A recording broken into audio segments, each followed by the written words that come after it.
Hey everybody, Crystal Gamer here with a new speed build video. Today's is another 3-hour build challenge. For those that watch my channel regularly, the very few of you will know that I tried the 3-hour build challenge, I don't know, I guess it was last week. And this is a challenge that was put out by Lorraine35 and Charlie Pancakes and Dreamer Nova. And so it's a slow builders challenge. It's designed for builders that are slower. And so basically you try to build the entire thing. The requirement is simple. You build the whole house, including the shell, fully furnishing and landscaping, the whole thing in 3 hours. And it's supposed to be on a max 20 by 30 lot. So it's the whole thing within 3 hours. And the first time I failed miserably. But I built a really cool house, at least what I hope people will think is a pretty cool house. But I went way ambitious the first time. Like, it was 4 stories, with the first story being like this in-ground or indoor-outdoor pool area. And then on the outside, I had this whole pavilion. And I just kind of went crazy. I don't know. I was thinking way over ambitious. And I think it was because I had recently done a 10-minute build challenge. So I don't know. I thought I could accomplish the world in 3 hours, but there are limitations, and I was way too ambitious. Like, that was not going to happen at all in 3 hours. Ended up taking like 8 to 10 hours or something. But this one here, I decided beforehand I wasn't going to go crazy with some insane thing like I did last. I mean, I included terrain forming. There was so much junk in that, it wasn't even funny. So this one here, I said, all right, I'm not going to do any terrain forming. I'm just going to do a 1-story build so that I'm sure that I have enough time to finish it. And I decided that in order to make it a little bit interesting as a 1-story build, that I would do it diagonally. I chose this lot here. Unfortunately, it looks like crap on the gallery, I'll be honest with you, because I mean, it just does, because they take it straight up in the front, the wide view, and I put the entrance like sort of diagonally here, as you can see on the side. And so the picture on the gallery doesn't look any good, but I decided, in order to create some interest and make it look a little bit different, that I would do this diagonal thing because of the way this lot is situated. It's a lot in Windenburg, one of the ones up in the northern part of the map there. And it's one of the few lots in the game that is situated where it's a wide lot versus a deep lot. In other words, when the gallery takes the picture, it takes the wide photo. And this is actually my preference for a lot. I tend to like to build wide rather than deep into a lot.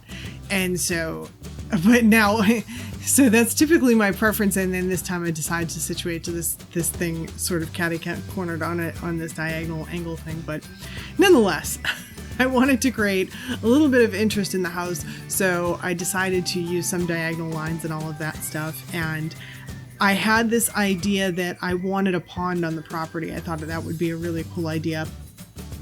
And interestingly enough, this is not a far-fetched idea to me. Like, I mean, a lot of people might think, yeah, a pond on your property, that seems kind of far-fetched, but I actually have friends who have a pond on their property, so they are kind of on the wealthy side, obviously, but I thought it might be kind of cool to have a pond on the property. And so part of my thought was that I would have this kind of like diagonal in the house, sort of almost surrounding the backyard pond area, and I would have this kind of nature area out back. And so yeah, that's sort of what I went with. It's only a 1-bedroom, 1-bath. It's no CC, by the way. I did this one with absolutely no CC in it. So if you want to download, you can. I have it saved as 3-hour build challenge. And of course, it's under my Crystal Gamer 1 EA ID if anyone is interested in it. It's definitely I would say it's a very playable house. The one thing that would need to be changed is the bathtub position, because I positioned the bathtub to face in one direction. It would have to be reversed to actually be used by a sim, but it looks better this way. That's why it is this way. But yeah, you'd actually have to reverse it to be able to be used by a sim, which I think is really kind of crummy. I wish that the game would allow the bathtub usage on either side, that it wasn't like set to one direction, but you know, hey, c'est la vie. But that's the only thing in the build that I believe is not playable without a slight modification. I think everything else is playable and fine. I play tested it and everything else seemed to be perfectly fine. So, and like I say, no CC. So if anyone wants to download it, it's a 1-bedroom with an ensuite, and then it has a half bath in the living room. So for guests and stuff like that. But it's a good house for a couple of dinks. I don't know if that term is still in vogue. I think it kind of went away, but in my generation, dinks were dual income, no kids. So yeah, it's a perfect house for a couple that is dual income, no kids, or a couple before they have kids, or maybe empty nesters. So that works either way. And I mean, it could be a home for a single, but it's probably a little bit kind of large and sort of over the top for a single, maybe. I don't know. Unless you have a single that has this much stuff, you could absolutely do that too. And surprisingly enough, we all know that like I don't ever build to a budget, and usually my stuff is insanely expensive. This one here comes in, I want to say it's at like 90,000. So for me, that's like a super cheap house, especially on a 20 by 30 lot. To come in under 100,000, for me, this is totally budget.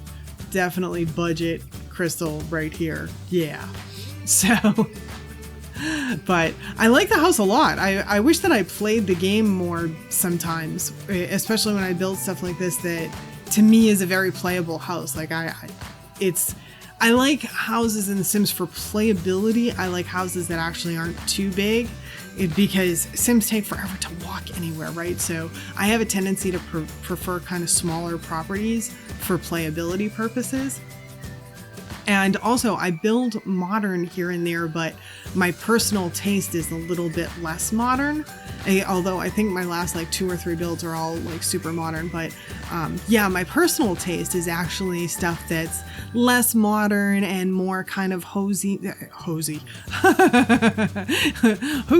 That's a mix between homey and cozy, so they're hosey. No, but yeah, it's true though. I like stuff that's kind of like homey and cozy feeling, and you know, the little bit tight spaces doesn't bother me. I don't need, I like to build and design modern stuff, but to live in like a big, modern, expansive home with all kinds of space and everything, it would seem not cozy enough for me. It would seem like a little bit too, I don't know, sterile or something for me. So this house is more in line with the place that I would personally enjoy to live. But I like to build in different styles. Like I like to do different things here and there. So not necessarily always, you know, exactly what my personal choice might be. I like to sort of veer outside of that periodically. Don't know if I do well at it or not, but I try. You know, kind of had fun with the landscaping on this. I sort of wanted to landscape all around the perimeter and everything. And I don't know, I wanted it to be kind of a nature thing. Oh, and I tested the pond too, by the way. The pond is fishable. I made sure of that. So I have the little fishing sign there with the pond and everything. So you can actually fish and catch stuff in the pond. And I think it's a rare pond. I think I chose one of the rare ones. So that means you can get some rare fish out of it, I believe. I only had my test girl like catch 2 fish out of it, so I'm not completely sure, but I think you might be able to catch some rare fish out of it, which is kind of cool. So I don't know. I might try to find a way to play this house. Like I say, I wish that I played more often, but it's a time thing, you know. I'm always making videos, and it's such a time sink doing sort of all the builds and everything for videos and everything. So I don't have like hardly any time really to play casually for anything that's outside of my channel. It's very rare. I took a little time to play some City Skylines over Christmas. I took a little bit of time for myself to play something for enjoyment. And I got away from The Sims just to get a little Sims break, you know. But yeah, I don't have too much time to play for enjoyment, unfortunately. Kind of missed that a little bit, but you know, hey, it happens. I love building, so it's not like I can say, oh my god, I hate it, it's terrible. No, I love building. So just every now and then, I wish I had a little bit more time to actually play. But you know, we all do our things. I'm happy that this house is so playable though, and I may make the effort to try to play a little bit. So, oh yeah, and I wanted to say too, on this challenge, if you're interested in participating in the Slow Builders Challenge and you want to do this, it's any style home you want, anything you want on 20 by 30, you just have to do it in 3 hours. And the hashtag to use for it is hashtag SB3H. So Slow Builders 3 hours is what I'm almost positive that it stands for. So hashtag SB3H, and I'm going to try and remember to put that on mine, obviously, when I put it up on the gallery as well. And if you throw it out on Twitter and you want to put a notice on Twitter, make sure you do an at Lyrene35, Charlie Pancakes, and Dreamer Nova. My goodness, couldn't get that out. Since they are the ones that created the challenge, so make sure that you at them so they can see your builds. And yeah, I'm trying to think what else I can tell you about this. There isn't, I don't think, too much more to say about the build itself. I just kind of finish out all of the end stuff. I kept the end detailing stuff on camera, and I don't usually. I cut out some of the regular furnishing stuff, but I kept some of the end detailing stuff just so everyone can get a feel for what the place looks like kind of at the end.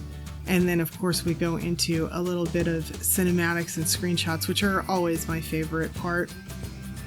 I was actually kind of thinking this house would be sort of a good house for Katerina, my girl with my LP, except that it has no music, anything. But this would be a house that would be kind of cool for her to live in if it had some kind of music space or something.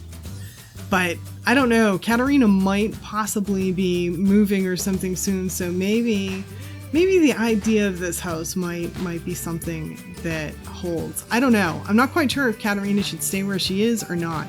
She's on this little 20 by 30 lot, and she's kind of got the whole thing filled, so... And she's getting more wealthy by the day, so I don't know if I should keep her or move her there, but nonetheless... Anyway, I have gabbed my way all the way to the end here, and hopefully you like this little house and the video and all of that stuff. And if you do make sure that you remember to hit that like button before you leave and comment. Let me know what you think, share, subscribe, all that stuff. If you're not yet subscribed yet, make sure you subscribe and make sure you hit that little bell for notifications so that YouTube notifies you when I release new videos. And thanks so much for spending the time with me today. I appreciate it. Hope to see you all back again next time. Bye now.